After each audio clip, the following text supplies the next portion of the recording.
10 vezes? É muita coisa. Eu escrevi, na verdade, 3.000 páginas antes de publicar meu primeiro livro. Ainda há 2.000 páginas inéditas que, se Deus me der saúde, nos próximos 20 anos, eu ainda talvez nem consiga desenvolver em uma série de outras obras. Mas, tocando naquele assunto, eu não escrevo para fazer sucesso. Como eu disse, eu sou apenas um pequeno semeador de ideias que tenta contribuir para que as sociedades, não apenas a brasileira, possa perceber que a vida é um espetáculo único e imperdível, que nós devemos respeitar as diferenças, que devemos pensar como espécie, devemos pensar não como palestinos, judeus, europeus, asiáticos, americanos, devemos pensar como humanidade. Devemos aprender a nos colocar no lugar dos outros e perceber o que as imagens nunca revelaram, as lágrimas escondidas por detrás da irritação, a angústia represada por detrás da agressividade. O meu desejo é estimular as pessoas a fazer a mais importante viagem que um ser humano deve empreender nesta bela trajetória existencial, uma viagem para dentro de si mesmo. Mas é interessante, como eu digo no livro Vendedor de Sonhos, O Futuro da Humanidade, e também vou comentar na minha próxima obra sobre as atrocidades do nazismo, Holocausto, Nunca Mais, O Colecionador de Lágrimas. Eu comento que todos nós deveríamos buscar o mais importante dos endereços, o endereço dentro de nós mesmos. Mas, Luz Cláudia, as pessoas passam 10, 20, 30, 40, 60 anos, 70 anos e nunca encontraram esse endereço. Será que é tão difícil assim?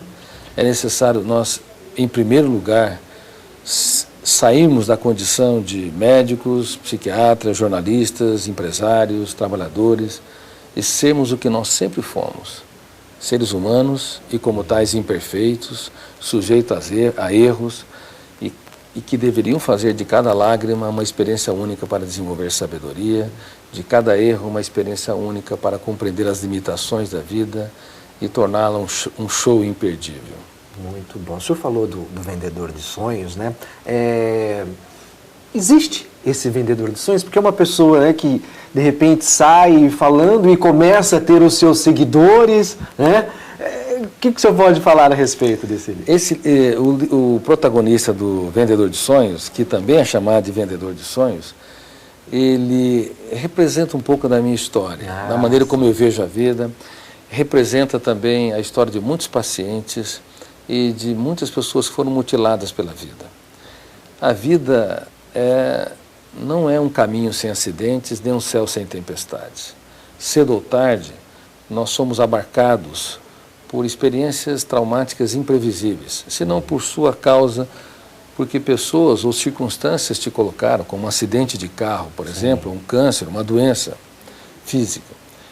E nós, quando desenvolvemos essas cálidas experiências angustiantes, devemos aprender, em primeiro lugar, a comprar sonhos. Sonho de que vale a pena viver a vida, mesmo quando o mundo desaba sobre nós. Sonho de que vale a pena recomeçar tudo de novo, mesmo quando passamos pela história mais cálida do vexame, da humilhação e das dificuldades. Sonhos de que vale a pena investir nos outros, filhos, alunos, amigos, mesmo quando eles nos decepcionam. Sonho de que é possível transformar perdas em ganhos, crises em aprendizados e o caos na mais incrível experiência de criatividade. Então o vendedor de sonhos, ele sai sem direção em busca de encontrar um tesouro escondido nos escombros das pessoas que sofrem. E como ele também passou por uma depressão, por um acidente, perdeu seus filhos, perdeu status, poder, perdeu tudo, mas não perdeu sua fé na vida. Ele acaba transformando essa experiência numa história de crescimento. Ele acaba encontrando um endereço dentro de si mesmo. E ele leva os transeuntes, as pessoas que estão nos shoppings, nas ruas, nas escadarias dos anfiteatros, a perceber que eles devem ser viajantes em busca do mais importante endereço, o endereço dentro de si mesmo. Nessa mesma tônica, O Futuro da Humanidade, Falcão e Marco Polo, ele leva as pessoas na sociedade a fazer essa viagem fundamental. Eu não imaginava que tivesse dezenas de milhões de leitores. E eu fico feliz que essas pessoas estão fazendo essa viagem. O escritor estão encontrando o endereço. Estão encontrando esse endereço, superando depressão. Claro que um livro não leva à superação de depressão, mas pelo menos procurando tratamento psiquiátrico, psicológico, desenvolvendo a arte da dúvida, superando a autopunição e a autocobrança. A cobrança que uma pessoa faz para si mesma, se ela for excessiva e faz para com os outros, ela gera um ambiente carrasco, autodestrutor. Uma pessoa que cobra demais de si, dos outros, está apto para trabalhar numa financeira, mas não para desenvolver uma bela história de amor, inclusive o mais belo romance. Sim, é verdade. Toda ação gera uma reação? No psiquismo humano, toda ação gera uma reação, porque toda ação, seja uma ofensa, crítica, perda ou rejeição, é registrada automática e involuntariamente no córtex cerebral, produzindo uma janela killer. E essa janela killer, ou traumática, ela tem alto volume de tensão e quando nós entramos nela, ela pode bloquear milhares de outras janelas, impedindo o eu de ter acesso a essas informações para dar respostas inteligentes nas situações estressantes. É por isso que nos primeiros 30 segundos de tensão, cometemos os maiores erros da nossa vida. E é por isso que se fala, conte até 10. Antes de tomar uma decisão, antes de falar alguma coisa, conta, que é um tempo para se acalmar? Sabe, Luiz Cláudio, o senso comum, ele diz que nós devemos parar antes de reagir. Mas na prática, nós não conseguimos ter um gerenciamento do estresse a tal ponto que conseguimos dar respostas inteligentes nos cálidos momentos de tensão. O que nós preconizamos? Não é contar até 10 ou contar até 30, é ter um silêncio proativo. Você se cala verbalmente, mas você grita psicológica e emocionalmente. Ou seja, você discorda da sua ansiedade, da sua agressividade, você confronta com medo, você tem ousadia. E ousadia não é ausência do medo, ousadia é domínio do medo. Até porque o medo faz bem, né? Devemos ter medo. Exatamente, né? O medo acaba sendo uma ferramenta de proteção. Ousadia e coragem e determinação não é a ausência de ansiedade, mas é o gerenciamento dela.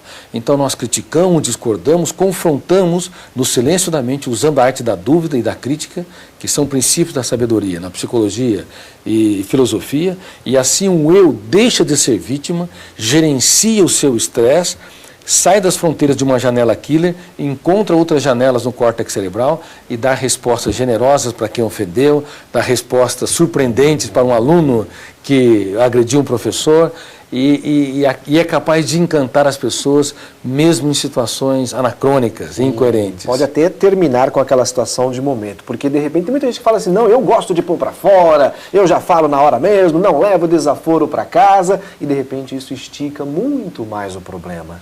Você tem razão, quem não leva desaforo para casa, quem fala o que pensa, não é frequentemente uma pessoa madura. É uma pessoa que não tem controle de si mesmo, não tem gestão da sua própria emoção. E acha que faz bem colocar isso para fora. Acha que faz bem e, na verdade, causa traumas, janelas killer em quem mais ama. Por isso que eu disse, nos primeiros 30 segundos de tensão, cometemos os maiores erros da nossa vida. Eu fui um grande ateu. Eu não sou mais um ateu, mas não defendo nenhuma religião. Eu creio em Deus e acho que crer em Deus é um ato inteligentíssimo. Tá? Mas eu quero contar uma história que mudou o meu pensamento com respeito ao gerenciamento da ansiedade e foi protagonizada pelo mestre dos mestres, Jesus. Quando trouxeram uma mulher em flagrante adultério e pediram para que ele desse o veredito, naquele exato momento, ele e ela poderiam ser mortos sumariamente. E eu pergunto às vezes, que resposta ele deu? Muitos sabem que ele falou, quem não tem erros e falhas, atire a primeira pedra. Mas, na verdade, essa foi a segunda resposta. A primeira resposta foi não submeter a resposta. Ele escrevia na areia, porque fazia o silêncio proativo. Ele gritava aqui dentro, dizendo que homens são esses que me impelem a julgar uma mulher que eu não quero, que homens são esses que se colocam no lugar daquela mulher e não percebem as lágrimas, as privações e perdas que ela sofreu. Ele gerenciava a sua emoção e procurava respostas inteligentes. No segundo momento, quando inquiriram essa resposta, ele chocou a todos, dizendo, ok, pode assassiná-la, mas mudem a base do julgamento. Antes, olhem para si mesmo e depois atirem as primeiras pedras. Ele reuniu numa frase o topo das ciências jurídicas, da sociologia e da psicologia. E isso há 2000 anos. Há 2000 anos. E nós não estamos seguindo isso. E nós não seguimos isso. Não aprendemos. Somos justiceiros, agressivos, machucamos quem nos machuca, pautamos a nossa história. Também. E a quem amamos. O que é mais pais, bons pais, cometem atrocidades com os filhos. Naqueles momentos tensam. Eles comparam um filho com outro, comparam um filho com outro jovem, dizem que eles não têm valor, que nunca vão virar na vida. Eles condenam em poucas palavras, gerando uma janela killer que sequestra e encarcera o eu e muitas vezes produz uma trajetória autodestrutiva. Também professores e executivos incorrem nesse mesmo erro. Por isso, na Academia de Inteligência, não apenas estamos ajudando crianças e adolescentes a desenvolver um eu como autor da história, um eu altruísta, solidário, que desenvolve as funções nobres da inteligência, mas também pais e professores que possam entender que o objetivo máximo deles é formar pensadores e não repetidores de ideias, pessoas autônomas que tenham mentes livres, mentes brilhantes, para que possam, como eu disse, escrever os capítulos mais importantes das suas vidas nos momentos mais cálidos e difíceis da sua história. Bom, como eu disse aqui logo na abertura do programa, infelizmente o nosso programa é curto para um bate-papo tão gostoso, tão atraente, que é com Augusto Cury, que hoje está conosco prazerosamente aqui no Virando a Página. Eu gostaria que o senhor aproveitasse o minuto final para que fizesse um chamamento especial para todos na Academia de Inteligência aqui em Ribeirão Preto. O senhor diz bem, será a central da Academia de Inteligência. É um prazer para a nossa cidade ter uma Academia de Inteligência. Ficamos muito felizes que já há mais de 20 países interessados em aplicar todo esse projeto. Nós estamos com cerca de 40 mil alunos e estamos alegres em ver os resultados que está sendo operado no psiquismo desses alunos, crianças, adolescentes e adultos. Bom, vai ser na Avenida Independência, em Ribeirão Preto, 2059, e o telefone é 3602-9420. Gostaríamos de convidar todos vocês a participarem desse sonho, para irrigar a sociedade, as sociedades modernas, com mais altruísmo, solidariedade, generosidade e com um raciocínio complexo, capaz de nos fazerem atores sociais que vale a pena atuar, atores que transformam a sociedade de um deserto para um oásis mais afetivo, inteligente e sonhador. Que vocês tenham grandes sonhos. E se sonharem, não tenham medo de falhar, e se falharem, não tenham medo de chorar, e se chorarem, repensem as suas vidas, mas não desistam, deem sempre uma nova chance para si mesmo. Dr. Augusto Cury, muito obrigado pela sua presença aqui mais uma vez, e por favor, passando por Ribeirão, se sinta em casa aqui no nosso Virando a Página. Obrigado, Luiz Cláudio, é uma honra estar com vocês no Virando a Página. A honra foi nossa em recebê-lo. E com o Dr. Augusto Cury, nós vamos encerrando mais um Virando a Página aqui pela Tati TV. Muito obrigado pela sua companhia. Continue com a nossa programação e até o nosso próximo encontro, hein? Até lá!